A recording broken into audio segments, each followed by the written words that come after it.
Hello, hello, check 1, 2. If you can hear me, let me know. Golly, my internet does not tell me it's having a hard time until I start stream. And then it says, actually, we can't stream today.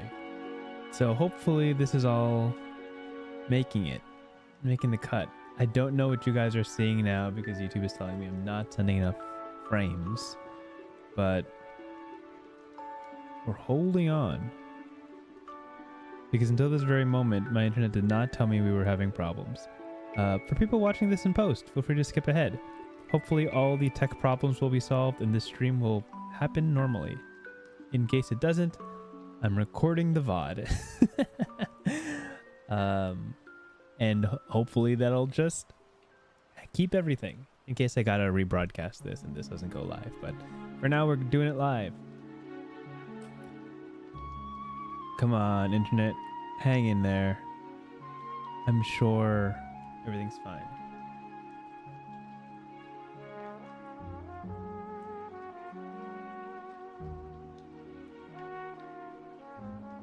Cool. Okay, I don't know what the delay is in terms of what I'm seeing and what you guys are seeing. Right now, YouTube says it's like a minute, and hopefully that catches up proper. But it's fine, I'm sure. I'm sure it's all good and everything's okay. Okay, let me make a post on Blue Sky that we're live, and we'll go from there.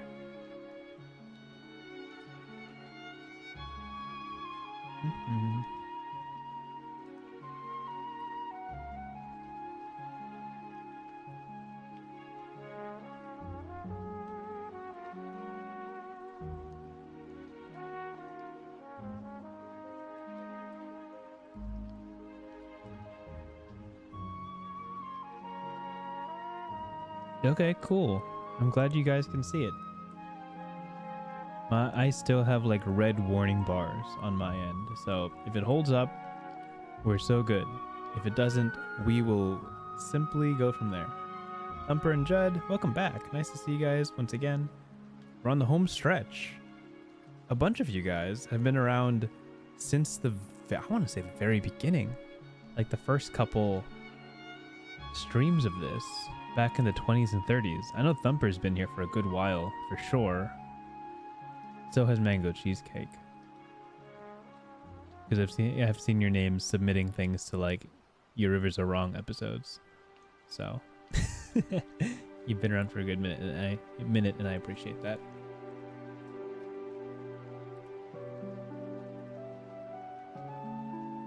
The delay is that long. Okay, cool.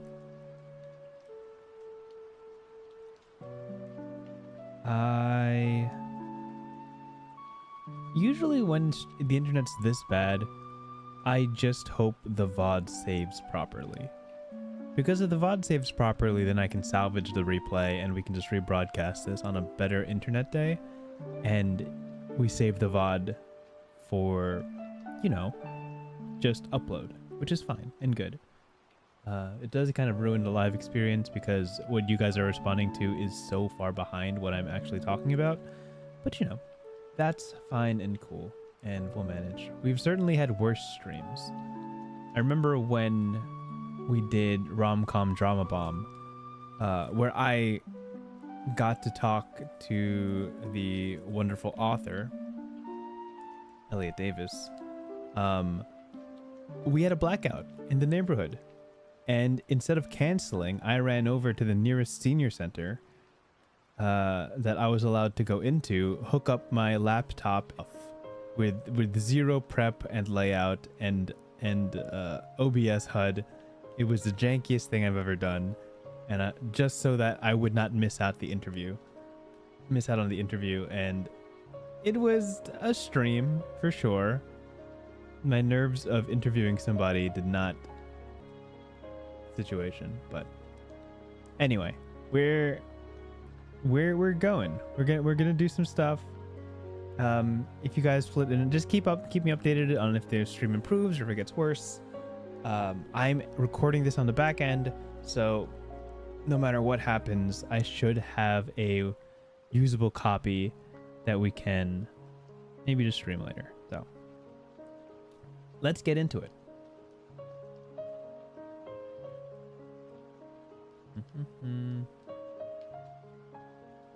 Is everything open on my end? No, because I was rambling.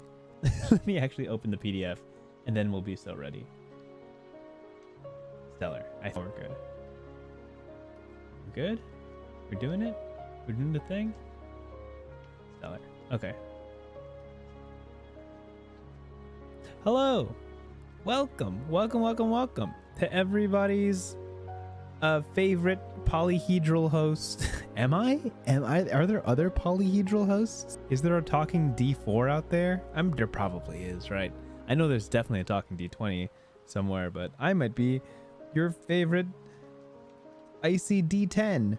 Once again, hosting another episode of the 99 More live stream where we cover 99 other tabletop RPGs. And today we're again closing in on the big 99. This is game 91 of 99. And it's a game that I've been looking forward to covering for a long while. I believe I asked the author permission to cover this game way back. I had so many games lined up that this game had to be pushed all the way to September. So finally, I get to read this game that I've been very much looking forward to. It's called Wanna Play Right Now.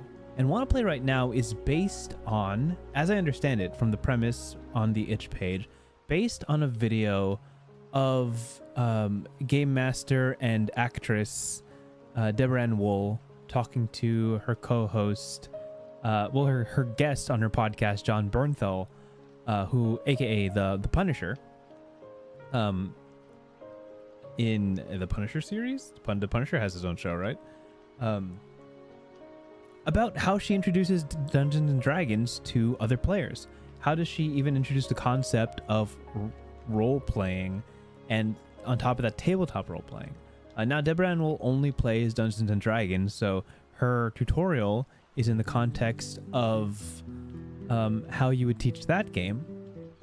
But I absolutely resonated because I have a very similar approach to how I teach people about Dungeons and Dragons, which is finding somebody who's interested and just talking them through a scenario. Usually I posit a question like, imagine this: you're walking through the woods, you have recently finished a hunt and are heading towards town hall. You have in your wheelbarrow a boar that you have just killed, and approaching from the other side of the road is a merchant who asks you if you are willing to buy golden dragon scales. I set the scene, I set the scenario, and I asked them, what do you want to do? To allow them the opportunity to witness that the possibilities of a tabletop RPG is limitless. Unlike video games that have an ABCD option chart to choose from, you can do anything. And the game, well, within the bounds of the game, and the game master will do their best to accommodate that and fix it into the story. So I've done that prompt with like 15 different people, co-workers, friends, lots of individuals, and they all approach that scenario differently. Some of them rob the merchant, some of them trade their boar, some of them inspect the merchant for magic. They cast spells, they talk to the town guard, they ask questions. Like, all of that is different, and it speaks to how everybody approaches role-playing in a different way and has different views on what that looks like and their ideal for handling situations like that. It's a fantastically simple prompt that I've been using for a couple of years now, and then when I saw Deborah Ann Woll do it with her own version of that prompt, I was so excited that more people would be exposed to something like that, you know? So that's the context. If you want to watch the video, I will literally show you where to find it on Chrome, but where to find it on YouTube. But of course, we're going to focus in on reading this game, seeing how Clement turns this premise into an actual guide or tabletop RPG in that you can use to teach your friends about role-playing. So I'm going to bounce over to, oh my gosh, my internet is truly suffering. It is not doing well tonight, and there's nothing I can do about it, which is unfortunate. The stream must be so delayed, but it's so fine. Images are loading extra slow. One of those nights. It's so fine. Let's jump into the game. This is the cover. Okay, that's pretty darn straightforward. Let me see if I can show you guys on Chrome what I'm looking at. And we're obviously not going to watch the video because I don't think my internet can handle that. But I'll just show you what the title of that is. So let's bounce over right here. This is the YouTube video that this game references. Deborah Ann Woll teaches John Berthal Dungeons and Dragons. 8-minute video displays the premise perfectly.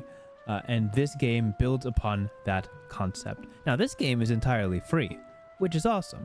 So you could just download it, and it's yours. So if you want to read ahead, if you want to process all of this, not listen to me rambling for somewhere around 45 minutes, you're free to download this game entirely free and read it yourself.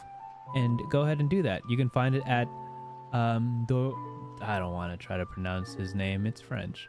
Domergue. D-O-M-E-R-G-U-E at itch.io/wanna play right now.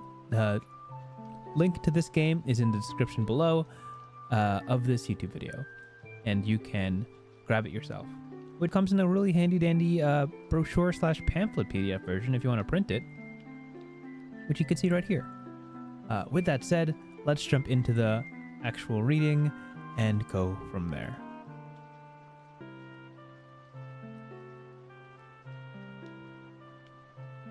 Stellar. Cool. Okay, let's start reading. What is this game? So you want to play D&D, like literally right now. So you have a bow strapped to your back, a sword and dagger at your hilt, you're walking through the woods, it's dark, it's at night. Almost no moonlight is coming through, you hear a crack off in the distance, something large stepped on a branch. What would you do? This chat sparked my imagination. Such a great idea. Why bother explaining rules, creating characters, scheduling a session when you can just play right now? This is what this game does. The rules are straightforward and organic, no need to explain anything. Grab a random adventure page and read it aloud. Here you go, you are already playing. Play anywhere on the fly with no dice to roll. Randomness is dealt with rock-paper-scissors. Use it to introduce that's awesome. Use it to introduce role-playing to non-players or have fun with your group. Why explain the game when you can just show it to somebody? Exactly. So like this is the prompt. You give it to anybody and anybody can have a response. What this does is immediately give you a character to embody. It gives you, which is fantastic setting advice, is the 5 senses, what you see, what you hear, what you, it's not what you smell or taste, but what you touch. What is the environment around you? Describe how the rain smells on the soil. Describe the birds chirping in the trees and the wind blowing past your face. Describe how high the sun is in the sky, or if there's sun at all. Set the mood, set the temperature. Let people be immersed in a way that excites them, right? Because the way you're introducing these games is without any rules, without any rolling dice, no props, no pictures. Allow them to tap into their imagination. You really want to channel, you really want to give them a scenario that they can work with to clean up the abstraction that is a tabletop role-playing game. Rules. Choose an adventure. Narrator reads the intro aloud. Narrator's tools are listed under the divider. In case of conflict or during action, rock, paper, scissors, best of one. Win is win. Tie is win with consequences. Loss is loss. Wow, this is cool. I like this. This is great. We could just this is straightforward. What a polite little system. If skilled, try again. Keep the best result. Oh, okay. Now this is super cool because I've always thought about, not always, but very recently, when trying to cook up a theoretical tabletop game that happens during your morning commute. I was like, what can you do if you have no props, no dice, no cards, no technology? How do you play a game that feels fair and allows randomness? And this is super handy. All you need is like one other person. It's great. Players have 10 HP to divide, 3 skills each. Attack equals 1 damage. Monsters are weird and unique. Think about how you should fight each one to hope to defeat them. Okay, so this might just be a collection of adventures that are useful.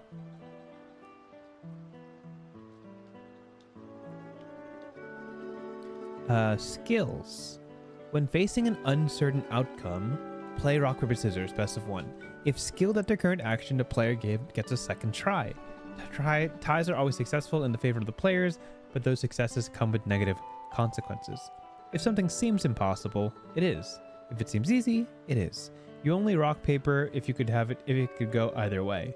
Even during a fight, if they have a dagger at the throat of someone, slashing it doesn't need to be rock papered. It is an easy task. How do we know if they're skilled at a thing without preparation or a character sheet? Well, every time they fail at rock paper, ask them, are you skilled at that? If they answer yes, they can try again, and all following tries with this attribute will be made with skill. Each player only has 3 skills. They are free to decide what those 3 are whenever it's convenient, but once chosen, they cannot be changed. Inform them when they choose their first skill. That's cool. So, allowing players to choose their skill in the heat of the moment does obviously lean an advantage of the player, but allows them an opportunity to really ponder and say, hey, would my character, or the person I am right now, be good at that? And power gamers could be like, yes, of course. But people who aren't power gamers would be like, wouldn't it be more interesting if they were bad at it? What if I'm imagining like a princess, and would I assume that they're good at a greatsword? Not really, not necessarily. They don't teach that at school.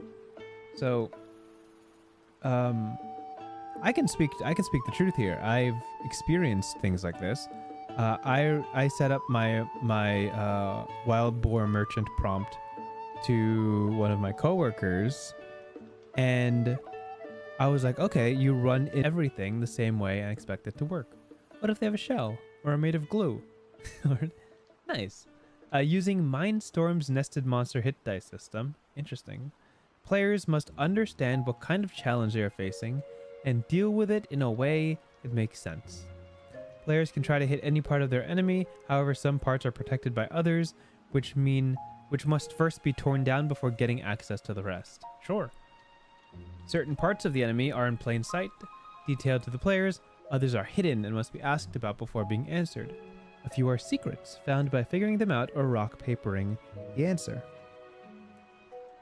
During fights, go around the table for each player to act, then it's the enemy's turn. Enemies' attacks are also rock papered if dicey. They keep dodging. I need to poke their eyes out before shooting arrows at them. I guess it's just a funny comment. Vitals, melee attack, range attack, hidden, special ability, hidden, secret. First defense, 2 HP. Oh, so this is like a monster stat block, sure. First defense is 2 HP, must be destroyed with 2 hits before getting to the other parts. A big weapon, 4 HP. Oh, so the weapon has HP. That's cool. Second defense, 1 HP, protecting the vitals below, and then the vitals have 1 HP. So the creature in total has 2 plus 1 plus 1, 4 HP. And the first one is the first layer, second one is the weaker second layer, and then the vitals is how you end the fight. So fights are at most 4 HP. You can attack the weapon, but it doesn't seem to be very optimal because it has a lot of HP. But it doesn't actually protect the monster at all. This is only if, of course, the players are like, hey, we should destroy its weapon so we can beat it up easy, you know? That kind of thing. Adventures. Oh, and that's it. That's the game. Beautiful. So the rest of the 10 adventures, that's really cool. So the rest of these are just random adventures that you can pitch to people. And this is the full game. All right, well, that was a wonderful stream. Good night, guys. No, I'm kidding. Let's read one of these adventures and play it out. Let's read the first one. I feel like the first one... Oh, I just clicked it. Oh, hyperlinks work. Very cool.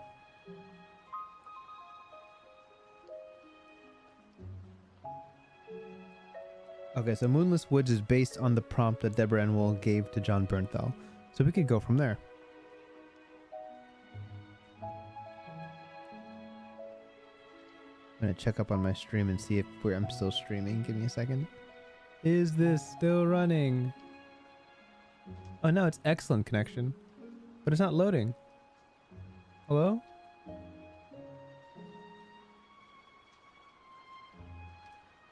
Okay, I'm just gonna trust that it's fine. Wait. Okay. You know what I can do? I'm gonna scroll down to Goblin Tunnels. Tell me when you see the words Goblin Tunnels. Until then, let's read Moonless Woods. Moonless Woods is, again, the prompt that Deborah Ann Woll posed in the video. So let's try this. You have a bow strapped to your back, a sword and dagger at your hilt. You're walking through the woods. It's dark. It's at night. Almost no moonlight is coming through. You hear a crack off in the distance. Something large stepped on a branch. What would you do? And this is it. This is the full... I just burped. This is the full... this is the full prompt. Allow people to simmer. I'm going to close this tab so I'm not looking at YouTube. Allow the player to just simmer in this. Give them an opportunity to understand their scenario, ask questions about the environment, and answer them properly. Just make up the answer. You don't need more details than this. You don't need this to have a continuity. You don't need any sort of super hyper details to really get your players to understand, you know? Just let her rock. Let her, like, things change. Things happen. What would you do? And then this is the monster. These woods belong to a giant owl bear, a feathered beast with the head of an owl. You wouldn't know it, but they've laid silver eggs in a nearby cave. This owl bear has a desire to bring large prey back, a fear of strong light and fire, and a rage of injured owlets. Oh, and what brings it to rage is injured owlets, right? So these are backup details that you can rely on if your players ask about it. These are useful things that you can fall back on to keep your world feeling fleshed out. And as per the example, each of these weapons has 1 HP and can be broken. The health itself is 5. Oh, actually, no. The Farsighted Eyes. Oh, it's easier for them to see you when you're farther away. But if you close the distance, you can take it out easily. Then here, thick skin, so 2 HP plus 1 HP. And that's it. That's the whole prompt, right? And this gives them an interesting thing. This gives them an example of combat, right? So I find in my version of the spontaneous prompt, I don't really have a combat system because why do you need one, right? At least in my negotiations. So if they want to cast a spell, they just make up a spell and I let them cast it. If they want to have a weapon, they just have the weapon. You don't need to press them on those details. And if they believe the merchant in my prompt to be magical or somebody of power, why not? Okay, Judd, you just saw it. You're like 2 minutes behind. You're right. You guys are like 2 minutes behind. That's so fine.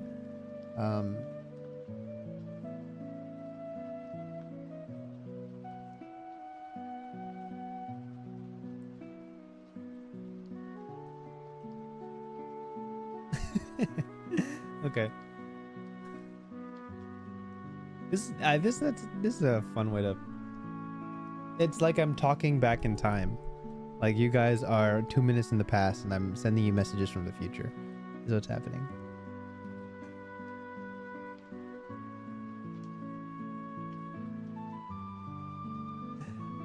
Okay. I hope the stream is watchable. I really do. But yeah, that's the prompt. It's just a fight, right? If this is what you think your audience or your impromptu player would be interested in, absolutely do this. So, ooh, this one has a map. Interesting. So that was obviously the simplest prompt because it was written by Deborah Ann Woll in the moment. but I'm assuming the rest of these have a bit more details because they're written by the author of this. So let's look into this one. Goblin tunnels.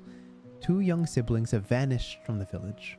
As their elder and ranger, you follow their footsteps deep into the mountains. You straddle rivers, scare off coyotes with your bow, and find multiple footsteps leading to a cavern. Eerie laughter and disputes come from the depths. Goblins. How do you go about it?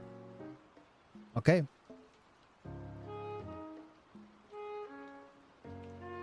This one has a little less details about the character you're playing, right? So the character the player is playing has 3 pertinent details, right? They're the elder, they are a ranger, and well, actually 4, I guess. They're capable of like navigating rivers, and you have a bow. So you are a capable older individual and a survivalist, so to speak. And your goal here is to save 2 young siblings from goblins within the caverns. That's the scenario, right? So this one in particular, if you just have this brochure, which is super cool, each room corresponds to a very short scenario, which we see here, right? First room is a goblin fishing, minding his own business. Number 2 is goblins betting on fish and gold at dice. 3 is a well-garnished pantry of stolen goods. 4 is your younger brother surrounded by a circle of salt and angry goblins swirling around him. Okay, so this is the first potential combat encounter. 5 is a goblin sleeping in a heavy treasure chest. And 6, 3 goblins chanting around another goblin on an altar dressed as your sister. Ooh. Dressed as your sister. Tragedy. Terrifying.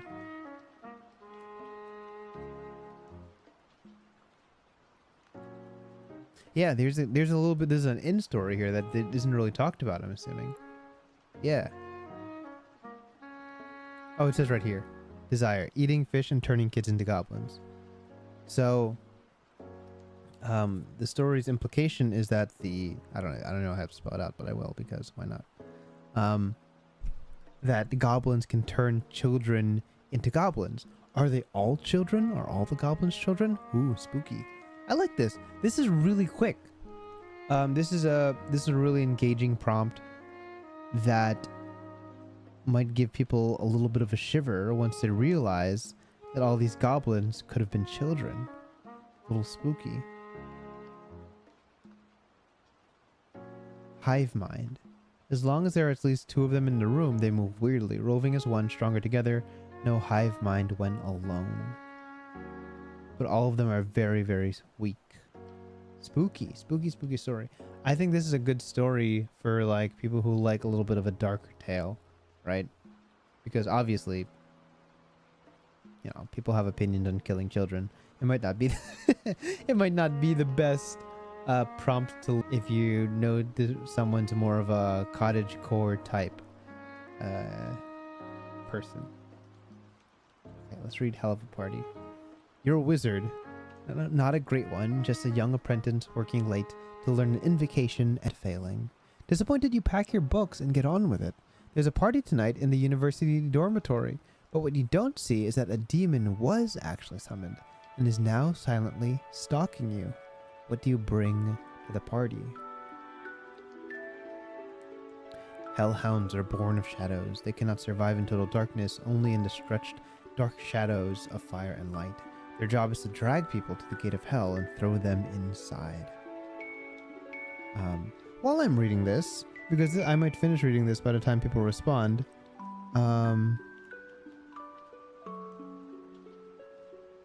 look at this list and we'll read one more.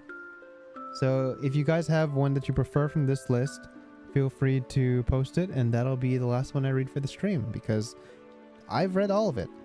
Triple person, you're a little bit late and you'll get this message so late.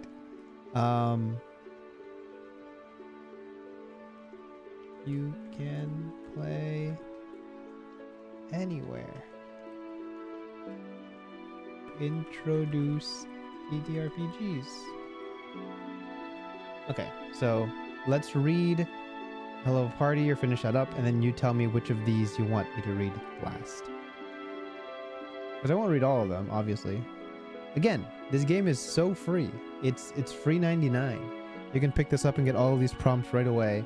I don't really need to hide anything. I'm just saying, like, these are 10 possible adventures that could be fun to read through yourself. Okay, so again, you are a wizard who is at a magical university, and you're struggling with a spell, but you leave it behind because you want to go to the party, but you have accidentally summoned something, and it looks like you've summoned hellhounds.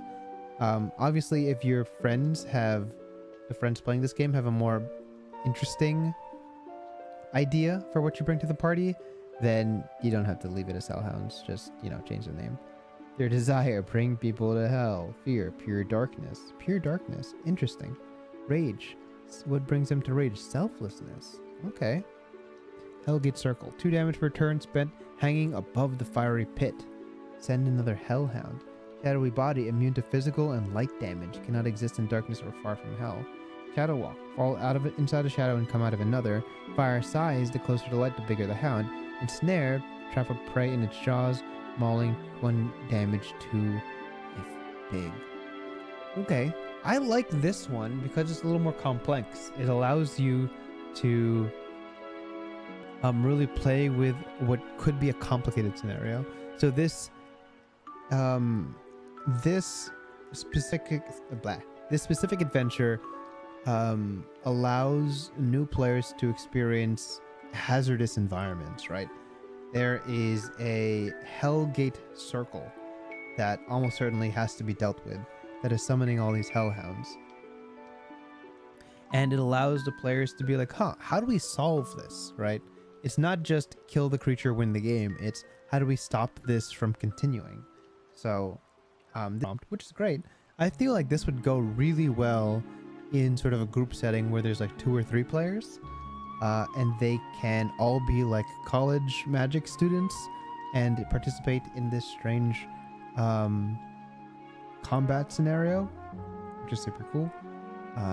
So I do like how these prompts so far have kind of been tackling different genres or availing themselves to different kinds of people. Like I know someone who would like this, and I know someone who would like this, but not necessarily both of them. Okay, a Thumper says Catfish looks fun. Triple Person says, why are there only 6 minutes of VOD? I hope there's more than that. If not, then I'll just have to re-upload my yeah, I'll probably just have to re-upload the VOD later, unfortunately, which is, regretful, but shouldn't be too complicated. Honestly, if I don't want to set it to words, but if I do this quickly enough, I could probably do the rebroadcast sometime this week, which would be great. But if the VOD really is only 6 minutes long, that is unfortunate. Okay. Let's do Catfish, and Catfish will be our last one. Lest this VOD continues to crumple upon itself like a like a withering weed. Catfish. Okay. Here's the scenario. An anointed knight of great renown, carrying a sword you believe to be holy. Awesome. All this greatness comes with a drive, being chivalric, good, just, etc., but also using your great holy sword to rid the land of dragons. One of those changelings has been spotted in your region recently. How do you go about it? Okay, cool. You set this person up as like an incredible holy hero, and they have to deal with these cursed changelings in the region. Now, what's going to be the twist? Dragons are shapeshifters and come in all forms. One resides around the South River. A weird cat with slick skin before changing to a huge feline-like beast. People have started randomly killing otters and lynxes, trying to get to them. Kath Palug. Desire, chatting up and messing with people. Fear, holy water. Rage, mockery. Pagan aura, 4 HP holy water. King among the Fae, they once were the river god. Can walk on water, breathe under, turn it red, and other small water-related miracles. or can drown you with waves, 1 damage per turn if you spend waist deep in water. Shapeshifter. When small gets big. When big can react to a tie, get small, and dodge. Bewitching Chat asks you questions. Each answer brings you closer and deeper into the waters. Mauling. 1 damage to if big. Cool. So this one kind of sets up like a trickster situation. Instead of just being a brawl like the owlbear, this can be like, all right, you are great and powerful, but you have to deal with an enemy that isn't entirely easy to chop up. There's a little bit of a complication. There's rushing waters. There's an environmental scenario.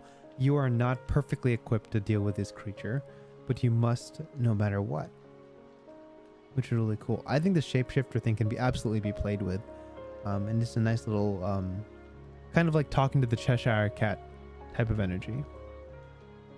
So this one's cool. I like this one. And with that said, I don't think I'm going to cover more of this game. There's this one called Snake King Dungeon. Let's do Snake King Dungeon. Oh my gosh. Actually, let's not do Snake King Dungeon. It's 2 pages long. This game, again, to recap, is called Wanna Play Right Now. It's a fantastic resource of 10 adventures that you could spontaneously play wherever you are. No dice, Dungeons and Dragons, teaching people that to actively roleplay, you don't really need anything at all, except for your imagination. This game is available entirely for free on itch.io. Entirely for free on itch.io. So grab it. There's really no reason not to. This is a perfect free resource. I've absolutely used this to introduce D&D to, not this specifically, but this concept to over a dozen people. And half of them were receptive to playing a game of Dungeons and Dragons right afterwards. So I can confirm it works. I can confirm that this is something really cool that more people should do and should be aware of. So I am so more than happy to advertise it. That said, this VOD is falling apart at the seams. For people who have struggled to watch it, sometime this week I will try to rebroadcast this. I have the full recording on my computer that I will simply upload and stream again, and hopefully my internet will be better when I try to stream it again. Probably not tonight because my internet does not like it. So with that said, again, you can find this in the description below. domerg.itch.io. I murdered that pronunciation. This person's other creations are here, available on their itch, which is cool. So with that said, I know I caught you guys for like all 5 minutes of good internet, but hopefully things will be fine actually. Have a wonderful week. Next week we are covering Oyasumi Wonderland, which is a very cool game that I'm looking forward to cover. So see you guys next time. Have a wonderful night and stay frosty.